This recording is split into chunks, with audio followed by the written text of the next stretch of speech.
children, don't have them. To this day, y'all still get turned up to this nigga saying, I feel so fly, I can FLYE. FYEE? Yes, come on, man.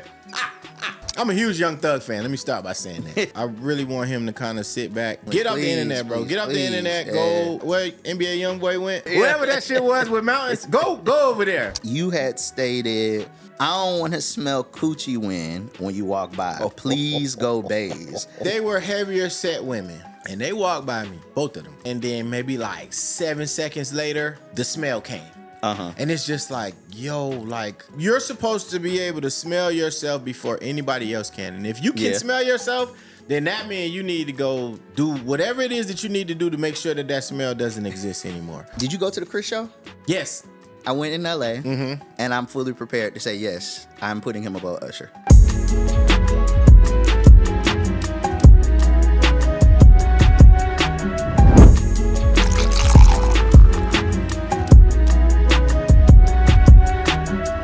What's good, people? It's your boy, Way More Fly Than You, man. This is Audio Dope Podcast. Checking in one more again. How y'all doing, man? Yep.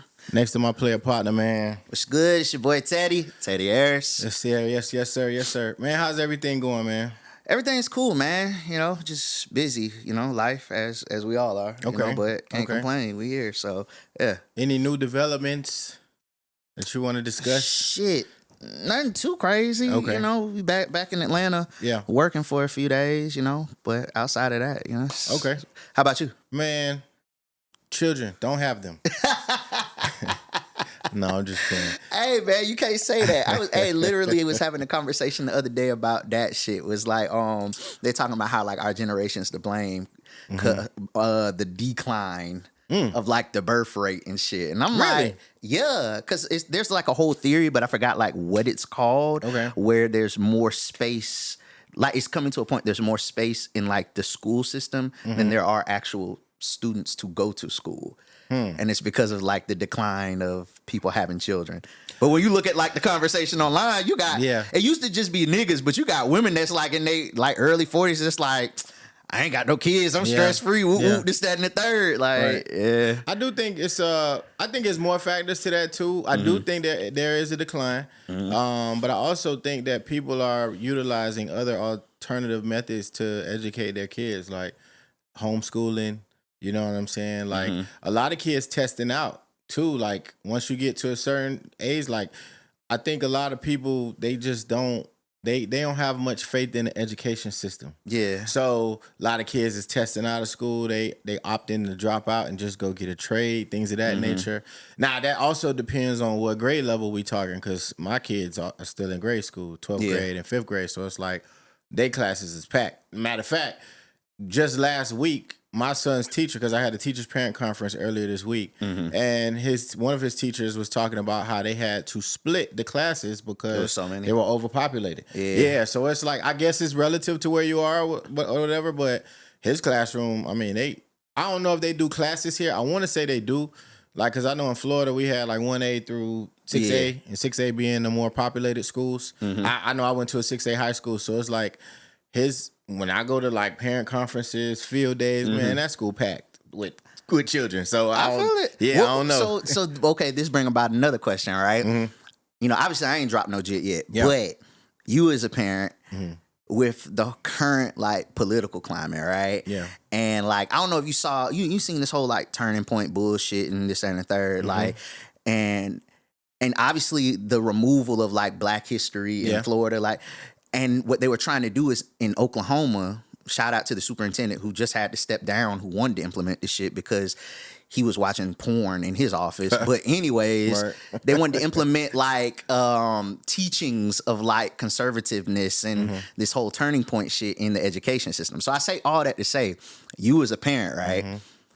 Would you ever see yourself pulling your child from like the modern, like, you know, A to B, like educational system if you felt like the curriculum became a little too?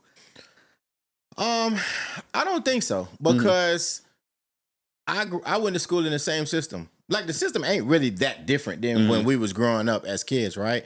I think there was always talks about removing Black history. There was always talks about, you know, erasing our culture out of American history or U.S. history, which you can't do it. Like, it happened. The slave trade happened. The civil rights movement happened. You know what I'm saying? The Civil War happened. All these events happened, so they are part of U.S. history. Yeah. I just think that parenting, and I feel, and I think a lot of parents agree with me too, parenting starts at home, bro. Like, absolutely. So at the crib, like, my kids know Barack Obama. My kids know Malcolm X. My kids know Martin Luther King and all of the other prominent African-American leaders that kind of helped us get to where we are today. So if you relying on, I say this, if you're relying on the education, the orange man's educational system to teach your kids, or that fat bitch Ron DeSantis, you know what I'm saying? Like if that's what you're relying on, I got news for you. You already behind the 8 ball. So yeah, man. But man, glad to be back, man. We recording again. New dope, man. What you listening to these days? A lot of, obviously like the new bigger releases, like the Cardi, the Thug, the Lucci, the goddamn shout out Quintelli. He dropped the joint with Eric Bellinger, a little R&B John that's fire as hell. And then like just on some like new shit, it's this cat, like everybody know I love a lot of West Coast shit. Yeah. But it's this nigga out of, I'm calling him a nigga, but he is what he is. It's this cat out of, is he a nigga though? He's a Fat Joe. Okay. A Fat Joer. I got you. A Fat Josepher. Okay. But ATM Danny, yo. It's this John with that name. Okay. He sampled the it's So What is Sierra and Ilma? Yeah. So what? Yep. Man, that shit's so cold. Yeah. I didn't have that shit on fucking repeat ever since I heard it, bro. But yeah, those like some of the newer joints, but like for like a new artist, like yeah. Shout out ATM Danny. Yeah, that's what's up, man. I recently checked out the Four Bats album. Oh yeah. That's pretty cool. Yeah. He got a song, I think, he got a track on there with Leon Thomas that I really like. Yeah. And then everybody know I'm a lifer. You know what I'm saying? So Spit It done dropped 3 mixtapes in the last 3 months. Sheesh. So 7:30, 8:30, 9:30. I think 10:30 is coming soon. And I guess from what I believe, he gonna finish out the rest of the year, with the month, like, you know what I'm saying, with a project at the end of the month. So, I'm still bumping the Gunna album. Okay. Like, Gunna is still, I think, WGFT is like, it's up through there. It's creeping through the lounges and the clubs. It's up through there. That's becoming a regular, power record. That 12 between 12 o'clock and 1 o'clock time period. If you out late, then so those are some of the the music that I'm listening to. Of course, the big releases too. I got a chance to listen to all of them. A lot of long albums. Yeah. Like, yeah. And then we had that discussion too. It's just like, man, everybody got 21 records, 22 records, 25 records. Like, god damn, I can't.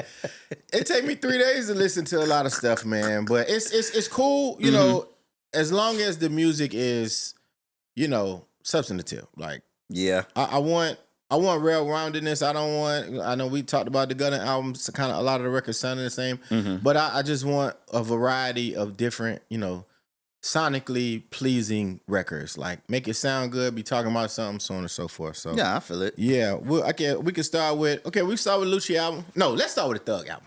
Okay. I'm a huge Young Thug fan. Let me start by saying that. Huge Young Thug fan. Everybody, if you follow me on Twitter, you know I talk about Cruise Ship all the time. That's like one of my favorite Young Thug records. I was highly disappointed in this album, dog. For real? Yes. I think that, one, I do believe that this whole trial and everything like that truly, truly impacted the way that he now makes music. Okay. The content that he covers now, he can no longer cover, because of obvious reasons. But I do believe that he got away from his signature sound, which was playing with different melodies, playing with different flows and things of that nature. There's no one record that stood out to me. I think I liked one record, bro.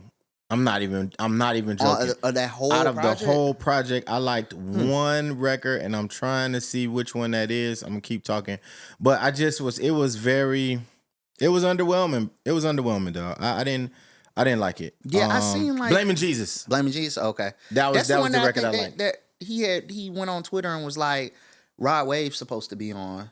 Okay, but I guess it's a lot of back end stuff that takes place. So it's like the ball got dropped somewhere, but Rod Wave was supposed to be on that record. Yeah. And he's probably going to re-release it with him on it. So yeah, Blaming Jesus I like. Of course, I'm a huge Tip fan, so the R.I.P. Big and Mac record I like. And shout out to Tip. Like I don't think people have been paying attention to the verses he been dropping. He got a hard verse on JD album. The like little bits and pieces and little verses he been dropping here and there. Even though he keep telling the whole world that he not gonna rap no more too much longer after I guess the Kill the King album.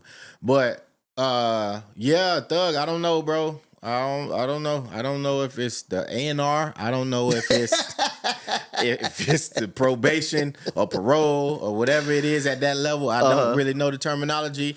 I just think that you know, and then the circle of people that have been around him. You know what I'm saying? That I guess you can say that brain trust of artists that he's worked with. You can tell that it's a lot of stuff going on outside of the music that's impacting the way that he makes music. And I just hope that whatever it is, he gets to handle all of it, because I wasn't really impressed with this album. How did you feel about the record where like he did the whole like addressing thing? He shot the video for it. And... I think they were late. Well, I think they were late in dropping it. I think that should have been a lead. That should have been a lead single.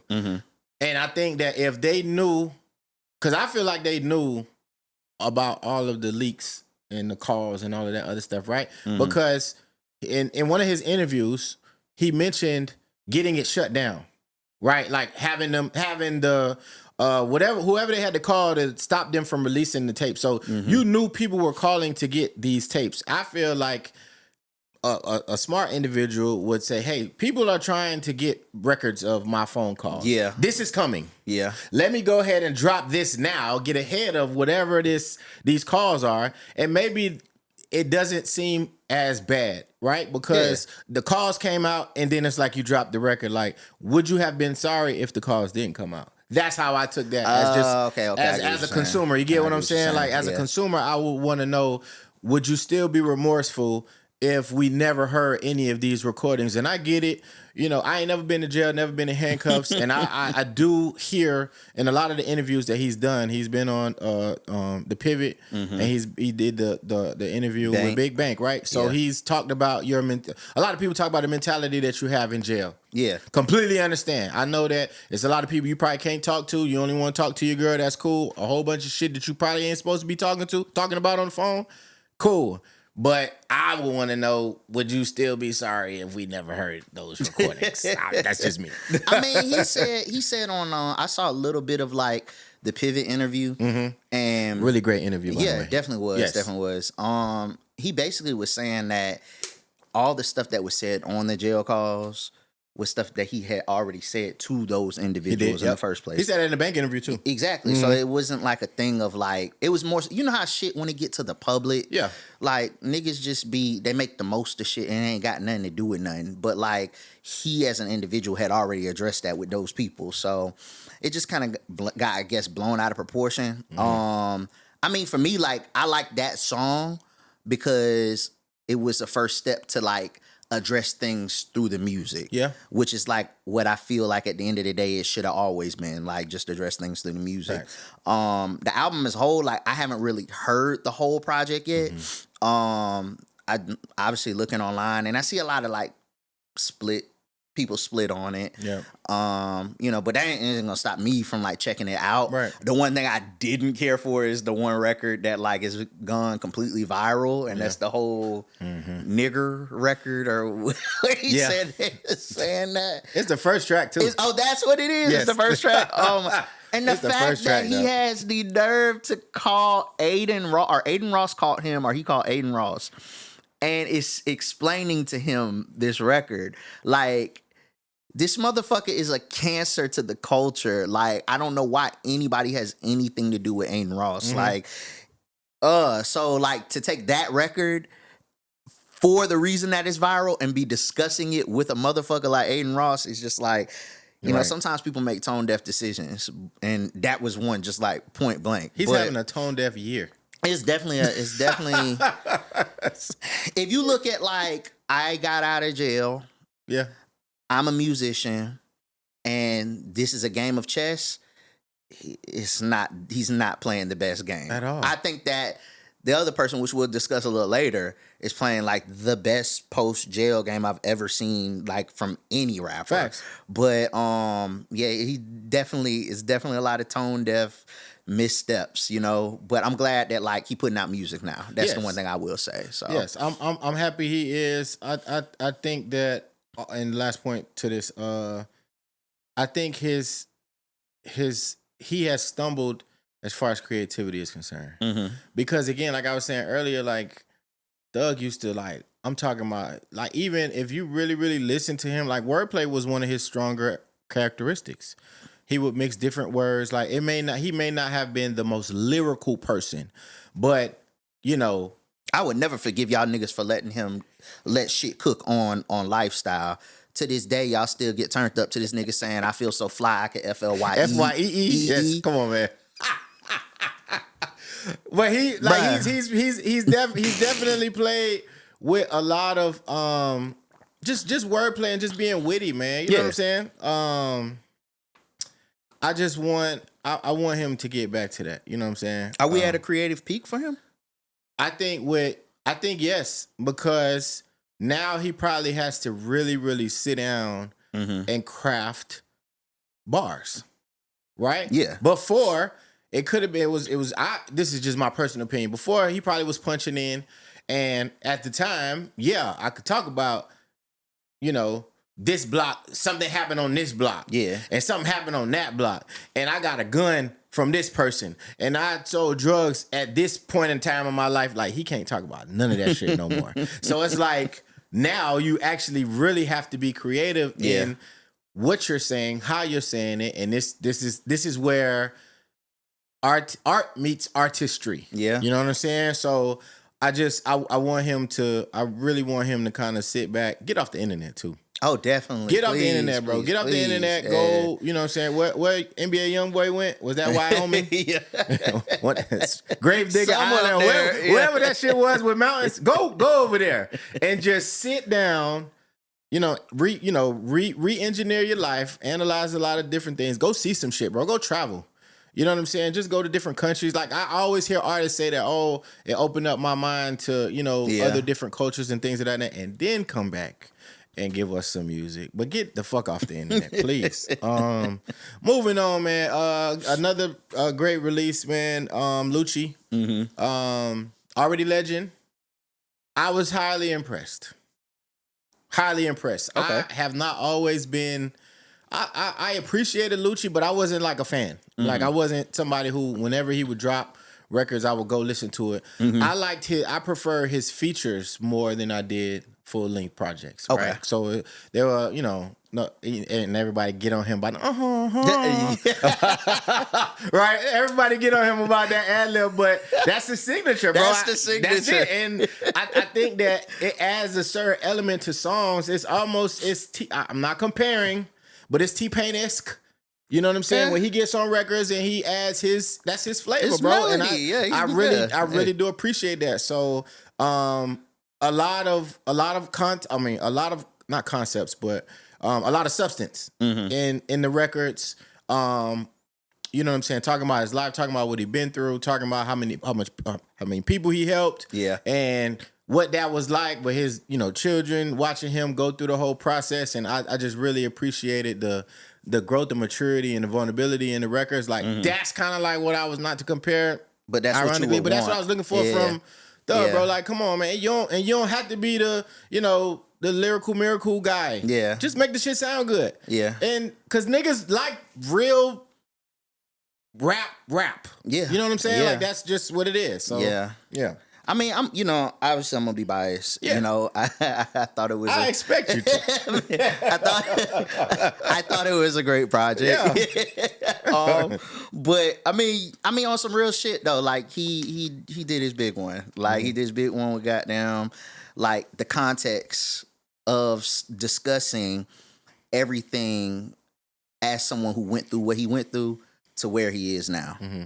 And that's all you would want. Like at the end of the day, because it's crazy, I'd be around a nigga working with him and shit like that, but I didn't know that he was 34. And, I'm 37, right? So we always had this conversation about artists and like their maturation and what they're discussing in their music. And, you know, for him to have records like Costly and discussing like, you know, just the idea of what he could have lost. Yeah. From what, you know, the shit that he had, you know, he put himself in. And, you know, one thing about me is, you know, I never gave up, you know, records like that. Like it's an album full of like just context and growth. Yes. You know, and, you know, outside of my obvious bias, I think that he did an amazing job of delivering it. And shit, outside of that, like obviously the records with the features, you know, it speaks a lot to, you know, for those that know what goes on in Atlanta, what's gone on in Atlanta, like these were real big moments to have that record with 21. Yep. To have that record, obviously, you know, him and Thug, you know, bury the hatchet. He said in the interview the other day at Pandora that 21 was kind of the one that bridged the gap. And Thug said that too. You know, they it was just more so a thing. It's like, what, we gonna do this forever? Like, niggas is getting older. They don't want to look over their backs, and you missing out on money, and you've missed out on time and family. So it's like time to put the shit down.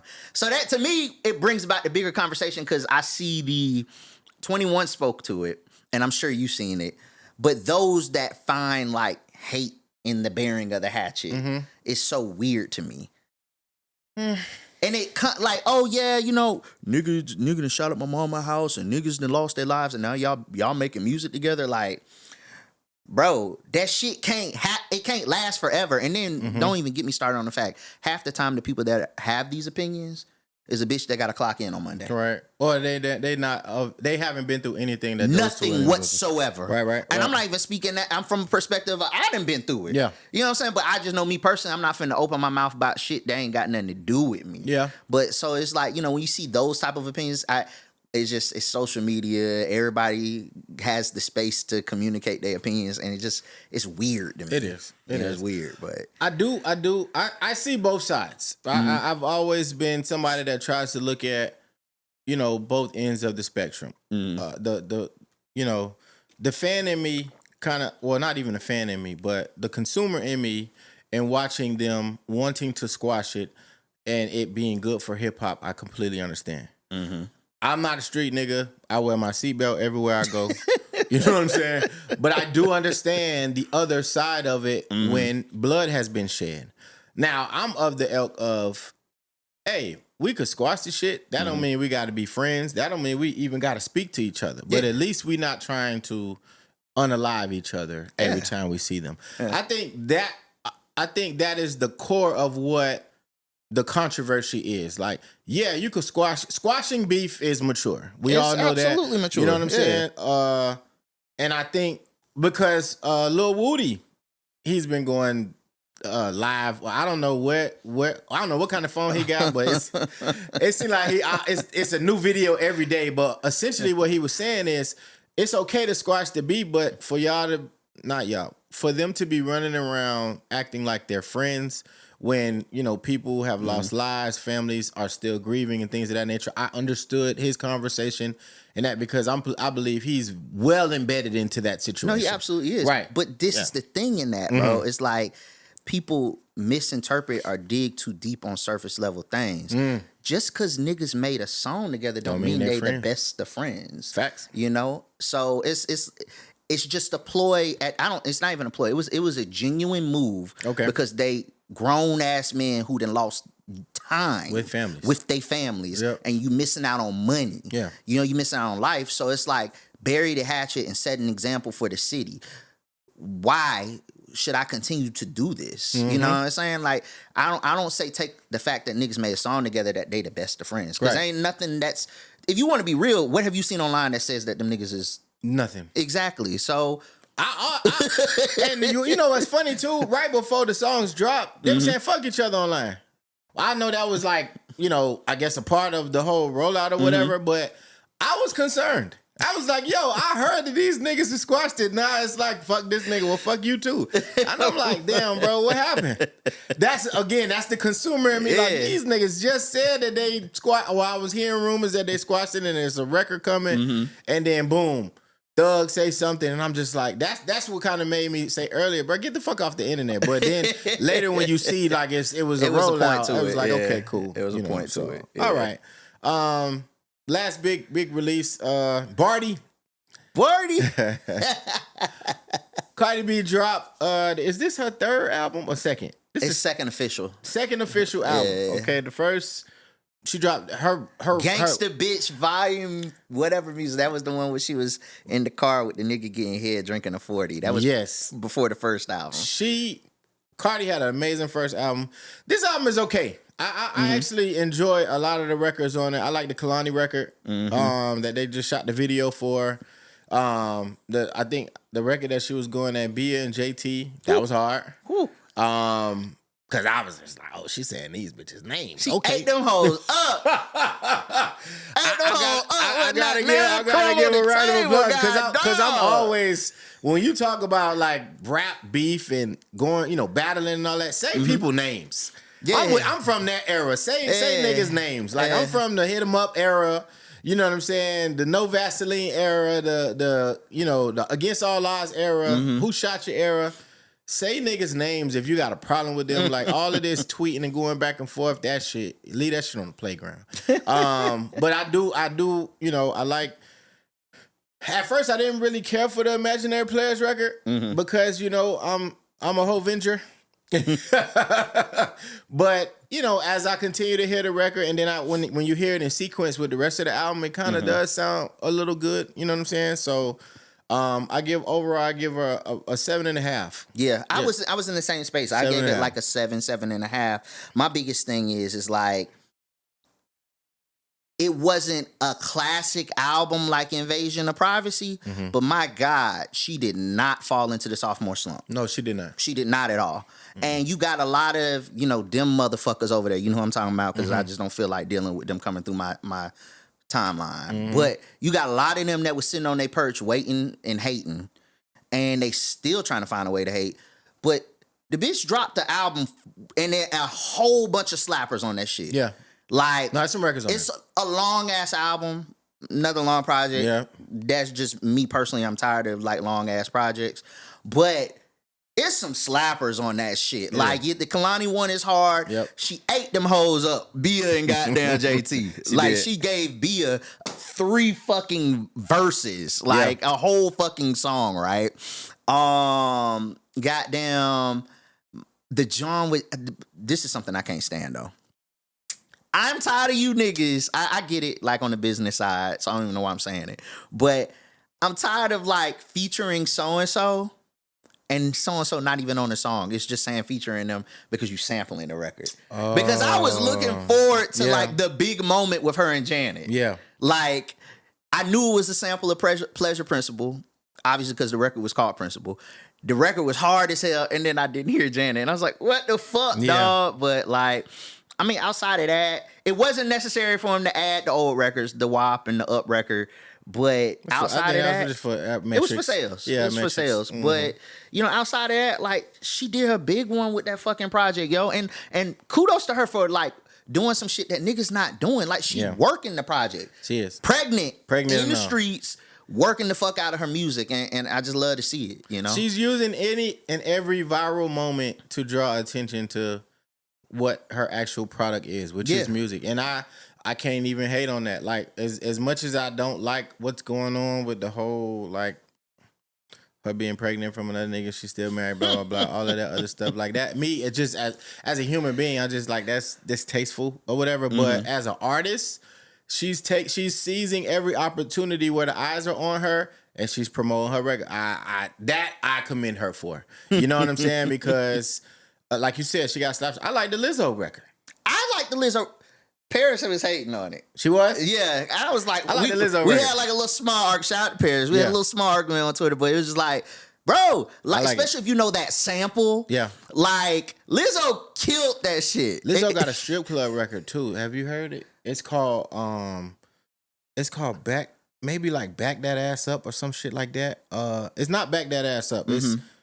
It's a hard ass record. I can imagine because Lizzo been on like Quiet as Kept.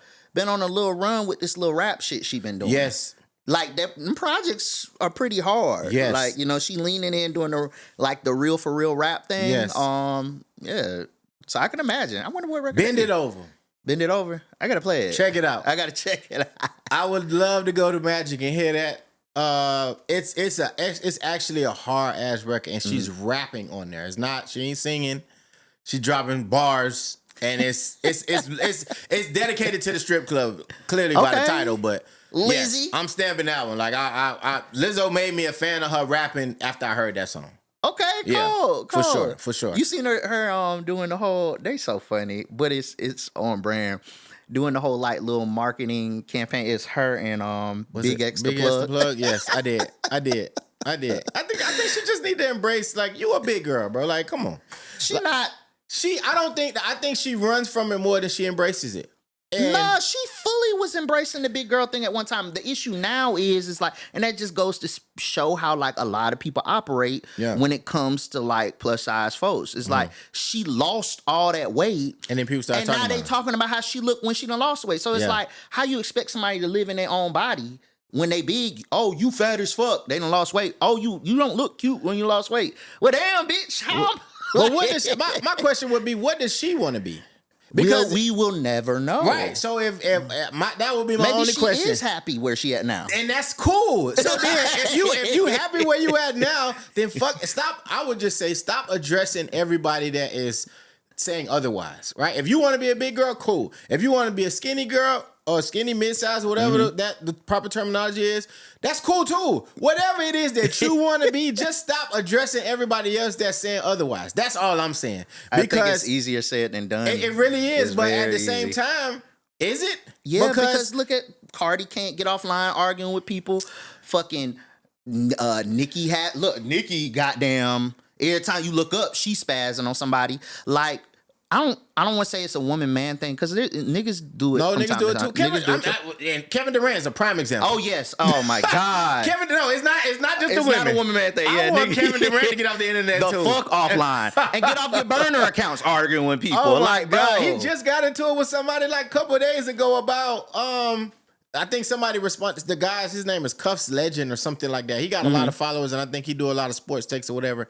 But the comment was something around, oh, what was your worst moment in sports? And somebody retweeted that and said, when Kevin Durant joined Golden State. Yeah. And then it went to this whole dialogue of Kevin Durant hopping in their conversation and going back and forth with these niggas. And I'm just like, bro, Kevin Durant, like top 5 best players in the league. Calm the fuck down. Like, a millionaire with a scalp like that got a lot more to be concerned with, bro. Like, get the fuck offline arguing with everyday folks, bro. I think it's more of it's an internal thing, bro. You gotta embrace who you are and just fuck everybody else. I don't know how you get to that point. I think it's easier said than done, bro. I had to get there though.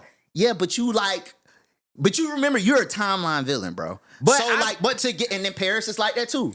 So it's like for you guys to be in the place that you guys are in and catch the flack. Everybody ain't capable of dealing with that shit, bro. But why not though? There's no way in God's name I'm finna sit there and fight a wave. I'm not doing it, bro. I don't think you have to. I will delete the app and y'all can argue with y'all motherfucking selves, bro. Like, whether I'm confident in myself or I'm like, oh, I can't stand myself. Like, in between, like, I'm not dealing with it, bro. It's too much. I'm gonna give everybody out there, I'm gonna give y'all some game. And somebody gave me this game. I forgot who it was. Oh, I forgot to do Twitter name, but whatever. But whenever I post this, I'm gonna post it to a name. But basically, you can change your notification settings on Twitter. So not just muting tweets, but you can change it to where you only see tweets from people that you follow, that got verified accounts, that verified their phone number. Like, it's a list of different criteria. But once you start turning them motherfuckers on, that's the less and less tweets you start to see. So now I only see tweets from people that I follow and we follow each other. I mean, that's how it should be. Yes. So now, right? Because a lot of the times the slander and the flack is coming from somebody with a fucking cat in their emoji. I mean, in their avatar. They got 2 followers and they following 17,000 people. Yeah. Right? But you sitting there arguing with this person because they said that you stupid. Why? Why? It's a cat, bro. Stop arguing. You get what I'm saying? So I get it, but when it's 20,000 cats doing it, cut that shit off. It's a you different. Don't see, you bro, know what I'm saying? I probably I can deal with 1 to 2 people. I see 5% of my timeline now in my mentions because you cut that shit off. I cut that shit off, and it has been a saving grace to my not only my mental health because again, I get where you coming from. You start to see certain shit, and it's just like, damn, dog, like y'all negative, and then you start to think negative as well. So once you cut that shit on, trust me, it will change your entire social media experience. This is only for Twitter people. I don't know about Instagram and all that stuff. Yeah. So I wanted to get into some conversations about some other stuff that's going on in hip hop. I think you brought up hip hop at Coachella or the lack thereof. Yeah. I kind of wanted you to dive into that.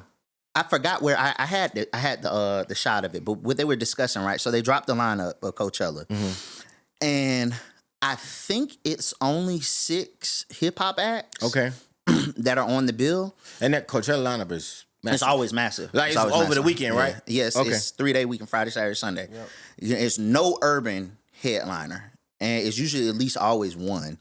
And just in general, I think it's like 6 acts. I think I seen Thug on there.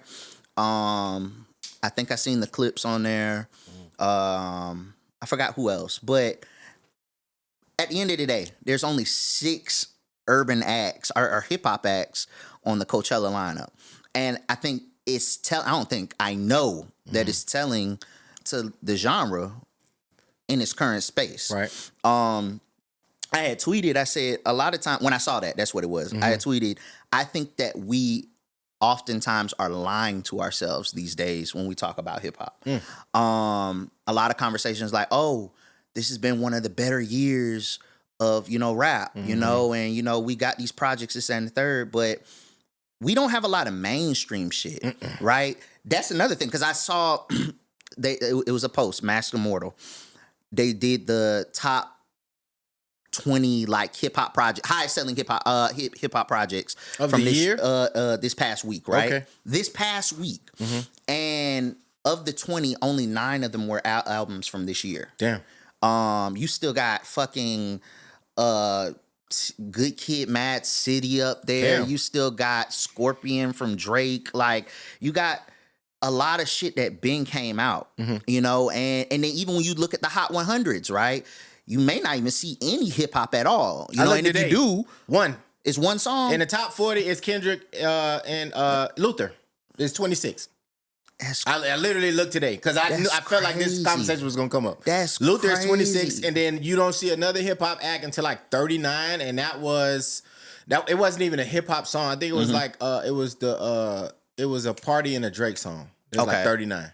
Yeah, that was the top 40 though. It's all pop in the top 40. That's crazy, bro. Yeah. So that's what I'm saying. I feel like it opens to like the larger conversation of like, where is the mainstream success of hip hop gone? Like it's just not present anymore. We don't have those like records that are just like through and through crossover that everybody knows and it's a massive hit, right? Yep. Even the song of the summer conversation, right? Yep. Like, what was the song of the summer? Wham Whammy. But was that like a mainstream? No. Because even as big as Wham Whammy is, I don't think it's what we're starting to see from an impactful standpoint of what Take Me Through There is doing. And then I know we're coming out of summer, and I love to see the superstar like maturation of her at this point. But what Folded is doing for Kalani, I think that's like an urban record that's like about to become. It's going number one. I predicted this like a month or 2 ago. It's gonna be like the first number one on the Hot 100 from like an R&B record since I think maybe it was like SZA, Snooze or one of them. Okay, but neither here nor there. It's like, where is the mainstream hip hop success like at? We live in a niche space. Yep. And I think like, oh my God, Felly seen this because we argue about this shit all the time, right? Because I love niche. I love Larry June, right? Yes, so, I love niche shit. But is it not to the detriment of the culture as a whole that we don't have? Remember them days of it was Roddy with the box to get replaced by the Baby with Rockstar to like, it was just hit after hit after hit. And now niggas is just cool with making shit that's like bumping in certain regions or certain demographics. Or they're sampling an old song from 2000 and then throwing Hitmaker. Yeah. They throwing Hitmaker on the tag, and that's really what's going on. I think we are in the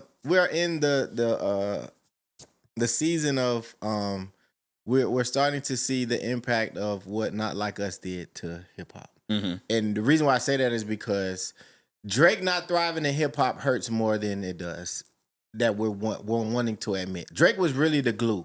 And I know we give him a lot of flack for just a lot of bullshit that he do outside of music. Mm-hmm. But when you think about Drake being, not ended, but pierced by Kendrick, and then we look at the whole Rico situation in Atlanta, mm-hmm. that makes up about 40 to 55% of hip hop. Yeah. When you got 21, when you got Lil Baby, when you got Thug, Future, Drake, who else was really at the forefront of hip? Because Dot and Cole only drop every 2, 3, 4, 5 years. So the bulk of those individuals was carrying hip hop for a lot of the records that we really, really love. Mm-hmm. Now the house is divided, right? Yeah. Because Gunna ain't fucking with everybody who we just talked about. And then Drake has gone back to the R&B and the pop space, and he's touring. He's not, and then the records that he has dropped in the hip hop space, from him in the hip hop space that has remotely caught. And when we did used to get those records from Drake, it always used to feature a Thug. It would feature a Lil Baby. It would feature, or it will have some Metro Boomin production. All of these things happened relatively around the same time. So, and I think I saw another podcast. I want to say it was Button saying that hip hop is suffering because Drake isn't thriving in the hip hop space. I actually believe that. I saw that too, and I'm not gonna give Drake that much kudos to because you gotta look at it like this too, bro. Mm-hmm. Like, we don't talk mainstream. I'm talking mainstream, bro. Mm-hmm. It's not even on just like Drake, like he was just like this golden child to the genre, and him declining is why the genre as a whole is declining. He was the glue though. Bro, you have art like the consumption is different. Those that listen to music is different. Yes. So therefore, what a superstar, because we're not in the superstar era anymore. Right. What would be a superstar isn't a mainstream Rod Wave. Okay. 10 years ago. What he's doing right now, that's superstar status. Yeah. But everybody across the board don't know Rod Wave music. They don't. You know what I'm saying? So it's like that don't got nothing to do with what Drake's success or not. It's just the consumption is different, even down to the point, case in point. I saw where JD had his whole conversation about, they don't make music. He was talking about Bow Wow, and nobody make music for the teens no more, this and the third. No, teenagers get music for teens, but what they like is fucking different. Yeah, they like King Carson. They like Destroy Lonely. I just found out who that was this week. I swear to God, I didn't know who that was. I didn't. And my son put me on to some. It's a New York cat. I forgot buddy name. Maybe you know who he is, but keep talking. But what I'm saying is like things change over time. Palettes change over time. You can't think that the kids want fucking let me hold you for fucking ever. Yeah. They have internet access. They're a lot more privy to things. So the juvenile shit that we liked when we were fucking teenagers, it ain't gonna do for them. So I just think consumption as a whole is so fucking different. And a lot of times people like to blame it on the records. No, there's some fucking dope ass records that are out here. Great records at that. Mutt is a great record. Yes. Yes, it is a great record. Fold is a great record. These are great records that are out there, but the consumption's different. And people want different things, and it just leads to a real niche space. Baby Chief do it. Baby Chief do it, yeah. Yeah, he out of New York. Baby Chief is from Chicago. I know you're talking about. What?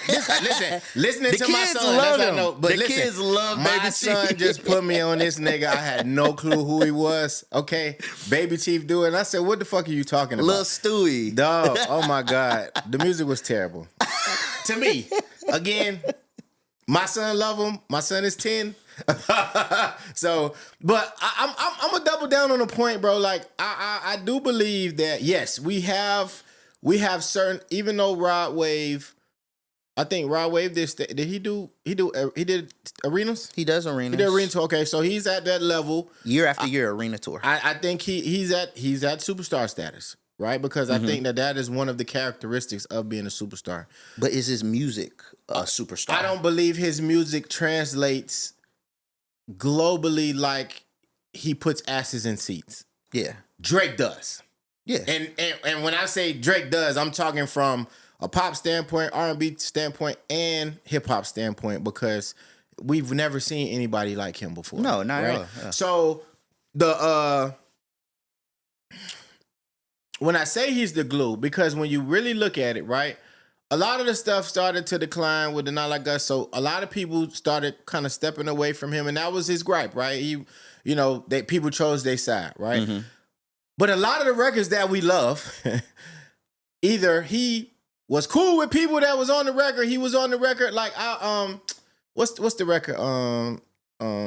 Working every again like usual. Oh, the shit with him and Future. Like that, whatever that time period was, I think that was like we were at the peak of hip hop greatness because everybody was getting along, everybody was working together. Mm-hmm. Future was still Pluto. Future done cut it. I think Future cutting his hair got a lot to do with this shit too. You know what I'm saying? I really do. He cutting his hair and he dyeing that shit purple. I don't know what's going on.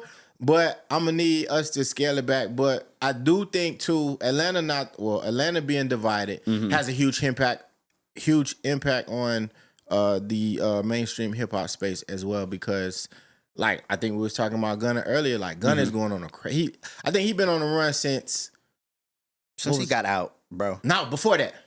I mean, he was fired. Yeah, he was fired. I think the run started. That's what it was. I tweeted it. Heat. He was on Heat, right? Oh, yeah. With Chris Brown. Yeah. I feel like that's when his run started. And Heat was what, 2017, 2018, something like that? Yeah. He's consistently dropped great music, whether he's had at least 2 smash singles per year. And his last album was dope. The album before that, one or whatever it was, with the blue like bandana shit on, that had a couple of smashes on it. So, but the fact that he's not, I mean, and he's, he's a solidarity now. Like he's, moving. This nigga doing 5Ks. Yeah. You know what I'm saying? Did you see his Apple Music? Yeah. That shit was hard. Yeah, it was hard. That shit was hard. Like I really believe that hopefully Gunna is the next resurgence of getting hip hop mainstream back to where it need to be, because I do believe that a lot of these niggas gonna start working with him again, and if not, he's gonna take shit to a whole nother level with just working with people we've never seen in the hip hop space. I mean, look at the features on his album, bro. They were all international. Burna Boy. Yeah. So it's like, okay, you guys don't want to fuck with me. That's cool. I'll go fuck with someone else. Yep. And it's not just anybody else. You fucking with Burna Boy. You fucking with Wizkid, Asake. Like, these are big, huge international acts. Yeah, he playing the global game. He's definitely playing the global game. This cramped backyard of like niggatry. I've been using this word a lot over the last few weeks because I can't stand niggatry. Nigga. Oh, niggatry. Yeah, NIGGA -tree. That's like, what I'm you meant. Sick of niggatry. That's so funny because I saw that too, and I wanted to know what you thought. Where were you going with that? But okay, I can't stand niggatry, bro.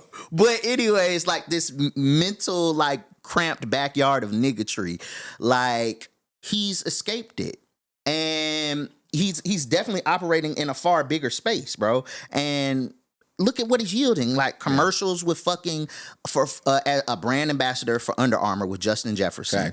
Right. Performing at the VMAs. Yep. Like fucking, he was in Ebony, the only hip hop act in Ebony from this year, right? Like top entertainers. So and the nigga said, pause, he a sex symbol now. At this point, he didn't drop all that weight. The nigga walking around clean as fuck. Man, listen, he walking around with white beaters on, all type of shit. Nigga running in place. Running with the black trucks like he the president, hey, bro. Listen, like I'm fucking with Gunna, man. I like him. I'm fucking with the campaign. Yeah, like that shit crazy. Like, yeah. So, but yeah, just to tie it, like, I don't know. Like, we'll agree to disagree. I don't think it has nothing to do with Drake. I think Drake plays a part in it, but prior to Not Like Us, even if you go, that Not Like Us is 2024. Yep. Even if you go back to 2023, the Hot 100 wasn't log jam with a whole bunch of hip hop hit records. We've been on like this decline. It's just very, very fucking present right now. Yeah. And people are honestly just delusional about it because you're still able to go do your shows and this, that, and the third. But like, in a mainstream space where everyone, I'm talking about like Stacy in Wyoming knows the song. Like, no, do we have a next up in hip hop mainstream? Who would you say is next? At this rate right now, could we pick somebody? No. Honestly, no. Because, like, I look at, like, them freshman covers and shit like that, like, and it's like, you got acts on there, like, and then there's other people coming through, but, like, I would have thought Jack Harlow would have been that. But like, I just don't, I love the record him and Doja dropped earlier this year, but it's like, it ain't connect. Yeah. And he's a huge face and she's huge. And it's like, how did it not?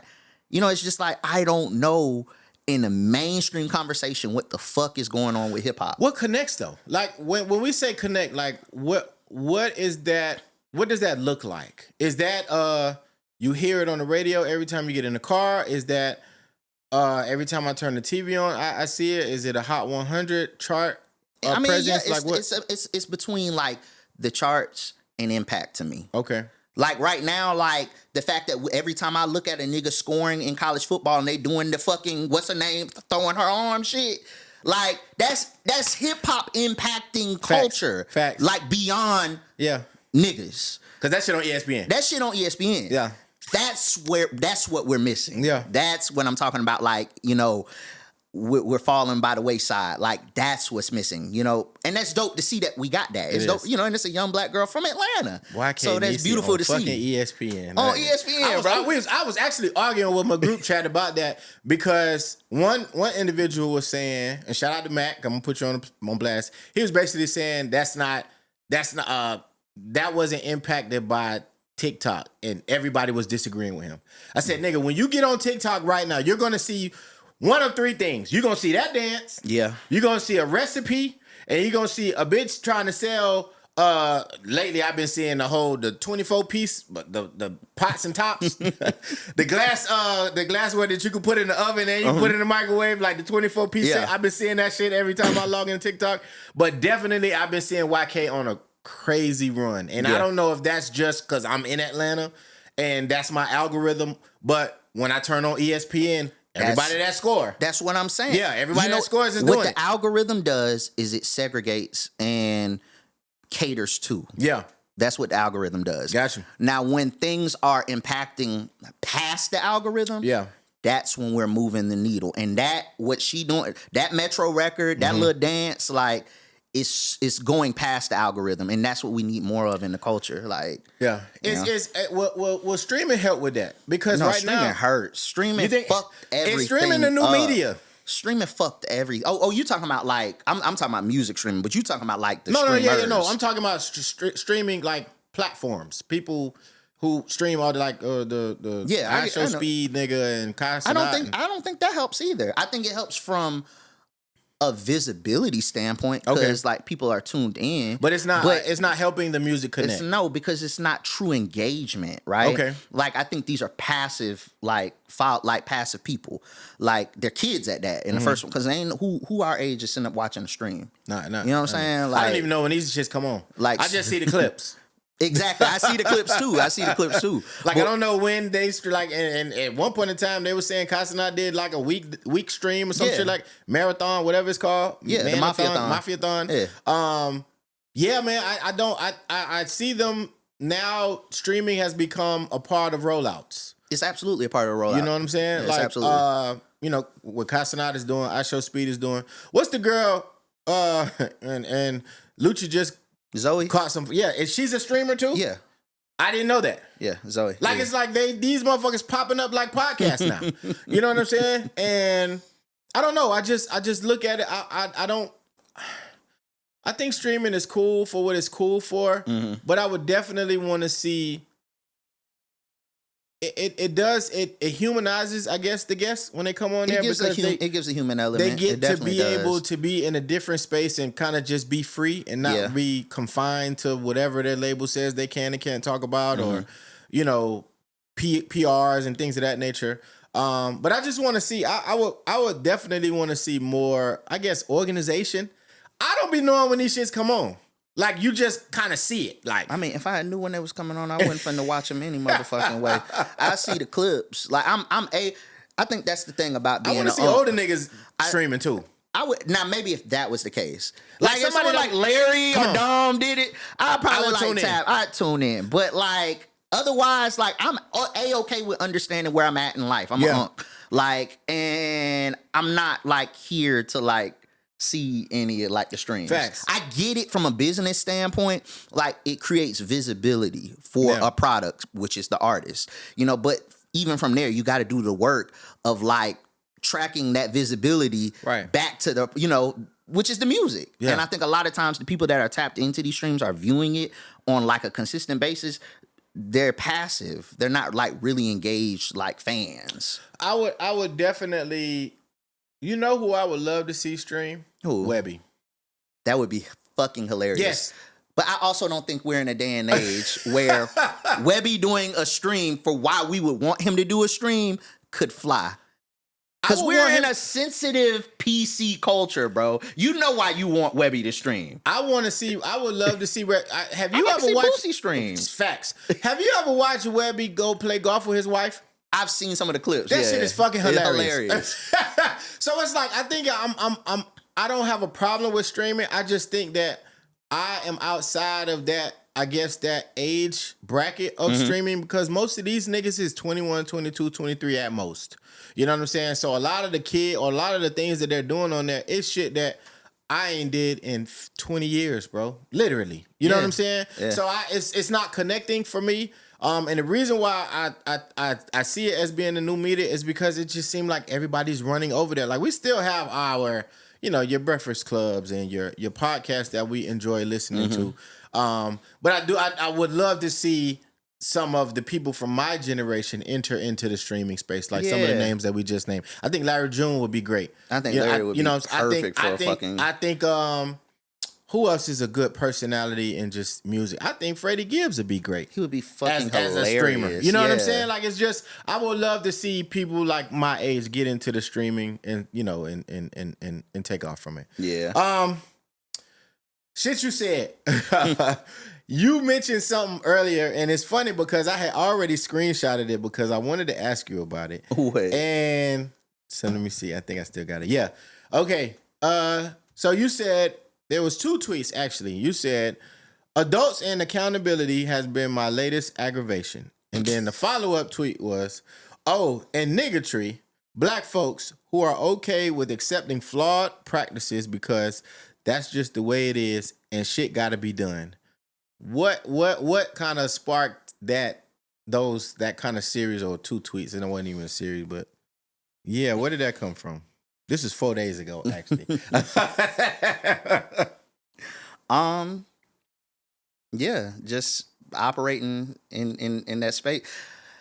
I just think that we as black people sometimes are okay with handling business in a non standardized way, which can function, which doesn't mean it can't function properly, but it doesn't mean it's right. Yeah. You know what I'm saying? And I just think that at the end of the day, things don't have to always be, non-standardized. That's really without getting too deep into it. I just think that's really what it comes down to. A lot of people operate in organized chaos. And I can't stand. I think that's what it is. I can't. Yeah, no. I don't operate well in organized chaos, and I think we as black people, we allow ourselves to find comfort in doing that. Yes, and it's just not okay. It's not. It's not okay. Things can operate in a far more optimal manner if we allow like actual processes to be in place. And when you step outside of those said processes, it's like, hey, no, like get back in check. So that's just how I perceive it. Yeah. I get it. Let's see here. You had stated, I don't want to smell coochie when you walk by. Please go Baze.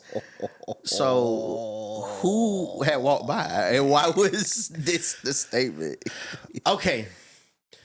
It's no secret, right? That it was a female, which was very shocking. But I was at one of my son's I was at my daughter's football game. She cheers, right? So we went to the game, went to the stadium. It was like, we sat on the end.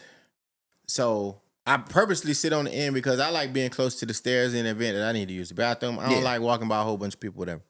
It was these 2 ladies. that came by. I don't know where they was from. They had an accent. I'm not going to even try to pinpoint where the accent was from. But they were heavier set women. And they walked by me, both of them. Mm-hmm. And oh my God, instantly my stomach started to turn. Because it was like they walked by me and then maybe like 7 seconds later, the smell came. Uh-huh. And it's just like, yo, like, I feel like you're supposed to be able to smell yourself before anybody else can. And if you can smell yourself, then that means you need to go do whatever it is that you need to do to make sure that smell doesn't exist anymore. Whatever that may be, right? But it was just an unbearable smell, and it was both of them. It wasn't just one of them. And I'm just like, bro, what the hell? Like, how you don't smell that? If everybody else smells it, how don't you smell it? And that's kind of where it came from. Like, wash your ass. Like, please. And if you wash your ass and it still smell like that, then just don't leave the house. Like, just don't leave the house, bro. It was bad. Like, it was bad enough for me to tweet about it. So that should let you know how bad it was. Yeah, they should tell it. They should tell it right there. So, but yeah, man, that's. Oh, go ahead. Okay. Before we did it, right? Because I think we got a little bit of time, right? I had to bring this up because I went and I seen it with my own eyes. Did you go to the Chris show? Yes. So I went in LA. Mm-hmm. Oh, okay. And I'm fully prepared to say yes. I'm putting him above Usher. You put him above Usher? Absolutely. I can't do that. I absolutely. Okay. I receive. I'm gonna tell you why not. And roll down a hill. Yeah. Over Christopher Maurice, maybe that's his middle name, Brown. Okay. Like, that is like, bro. It was a great show. It was a great show. I'm not gonna say I'm not a fan of Chris Brown. Yeah. I'm just gonna say I'm more of like I respect him. I love the songs that I love, but it's just not like I'm running every day to play Chris. Facts. So being there in real time, hearing the music for hour after hour after hour, I was like, this is fucking crazy. Yeah. Like, this is fucking crazy. Yeah. So I know we've had these debates like prior to, and it just came back to mind. I'm like, yeah, nah, bro. I'm prepared. It's funny that you say that because the show opened my eyes up to give Usher his credit. Mm-hmm. So I went to the show here. It was I think Saturday at Truist. Yeah. Now, mind you, I got there super early. I'm talking about, I don't even think they had brought the ice to the coolers yet. Like, I was at that bitch at 5:15, right? And I had floor seats. So I'm up and close. I was able to see Bryson and Summer performed. Chris came out. He was on time. Yes.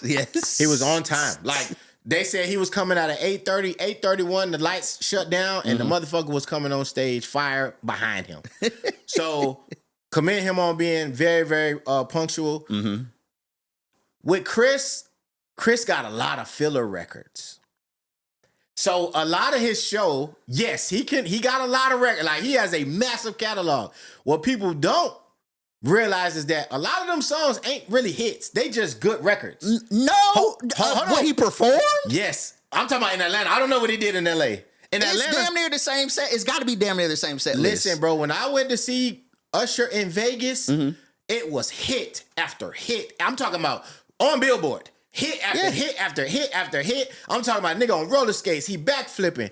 He hunching the girls on the stage. He changed 4 times. Chris changed a couple times too. Chris changed a couple times. But Usher's catalog, the back-to-back records, they're all anthems. Chris got all good records. Yes, bro. I'm telling you. I'm not going, the best part of the show was him flying. I give him that. Ain't nobody else flying. That was immaculate. Yeah, that was like, ain't nobody else flying. I gotta give him that. That was immaculate. Yes. But when I'm listening to the records, bro, I sat down for a lot of the show. Like, all right, I know this song, but it ain't really da-da-da. And then he'll come with Heat. Or he'll come with, you know what I'm saying, Privacy, Invasion, what Privacy, I think it was, on another song. Heat, and then 3 or 4 records go by, then he'll play AO. And then 3 or 4 records that go by, and he'll play. I feel like that gets subjective because those 3 or 4 records that you were saying aren't hits. I feel like they're either like older songs. They B-side successful records. Like the crowd knew like them. He did like I hadn't heard Damaged in forever, and I had and it's like a cut from maybe his second Fame. It was from Fame, maybe. Yes. I don't know. So I'm hearing songs that were like, yes, B-side hit records. You like them. But there are massive songs. It can't be a B-side hit though. Bro, there are massive songs. Even this white shit, like, I'm not gonna say it stomps out, but it supersedes the Usher white shit.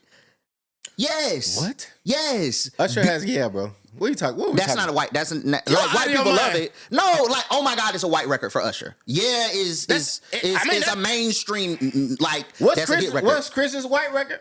The fucking Forever. The goddamn bubblegum song. And you think that oh my god is not bigger than that? It's not bigger than that. What? Yeah, it's bigger than that. Yeah, bro, it's a white record, bro. No, it's not. White people love you. That's a white record. But that doesn't make it a white record. So what makes it a white record? You talk to 10 people down the block, they're not going to say, yeah, it's a white record. Bro, they got on what's them CDs that used to come on in infomercials? Y100 top 100 of all time. If you go to Tongue and Groove, they're going to play Every Day We Lit by Lucci. Does that make it a white song? No. So that's what I'm saying. No. But White that's Tongue and people Groove, like these songs. But Tongue and Groove is a what? It's a white club in Atlanta. That's what I'm saying. So that's a barometer of like what white people like. But Tongue and Groove is engulfed in black culture. No, not if you go to Tongue and Groove. When you go, like, Tongue and Groove is the club where they had a noose. They don't want us there. Man, well, tell Tyler Perry that, because every time they did a rap party, he would buy out Tongue and Groove to have the rap party. He like white men, so that's Tyler Perry. I can't agree with, man, yeah, it's one of the biggest records ever. Yeah, but it's not a white record, bro. Yeah, it's not a white record. It was not created, steeped. Oh my God, it's clearly a white record. They play... Oh my God, it's clearly a white record. I'm with you. Like, yeah, it's a huge record. But what I'm saying is like, yes, bro, he did 50 fucking songs. And then not even the 50 songs that he did, bro. It's like the 3 intermissions. They were playing songs he couldn't even perform that we were like, oh my God. If you hear, I started the conversation with he has a massive catalog. He got a lot of records. One is an album artist, one is a records artist. Yeah. That's really what it comes down to at the end of the day. I want us to pick back up on this because we out of time, but this was a great discussion. We on opposite ends in the coin, but I gave Usher the edge as far as performance and catalog is concerned after I saw Chris, but it was an amazing show. After seeing that nigga fly upside down and dude look at me now, while I'm looking at him over me, he did. That was hard. I'm like, bro, no. With the neon bulletproof vest, the neon, yes, take you down, like bro, like Chris hard, like I thoroughly enjoyed Maurice it. Brown, bro, I thoroughly enjoyed the album, yes. But hey, man, way more fly than you, man. It's your boy Teddy Harris. Yes, Audio Dope Podcast. Thank y'all for listening. We out.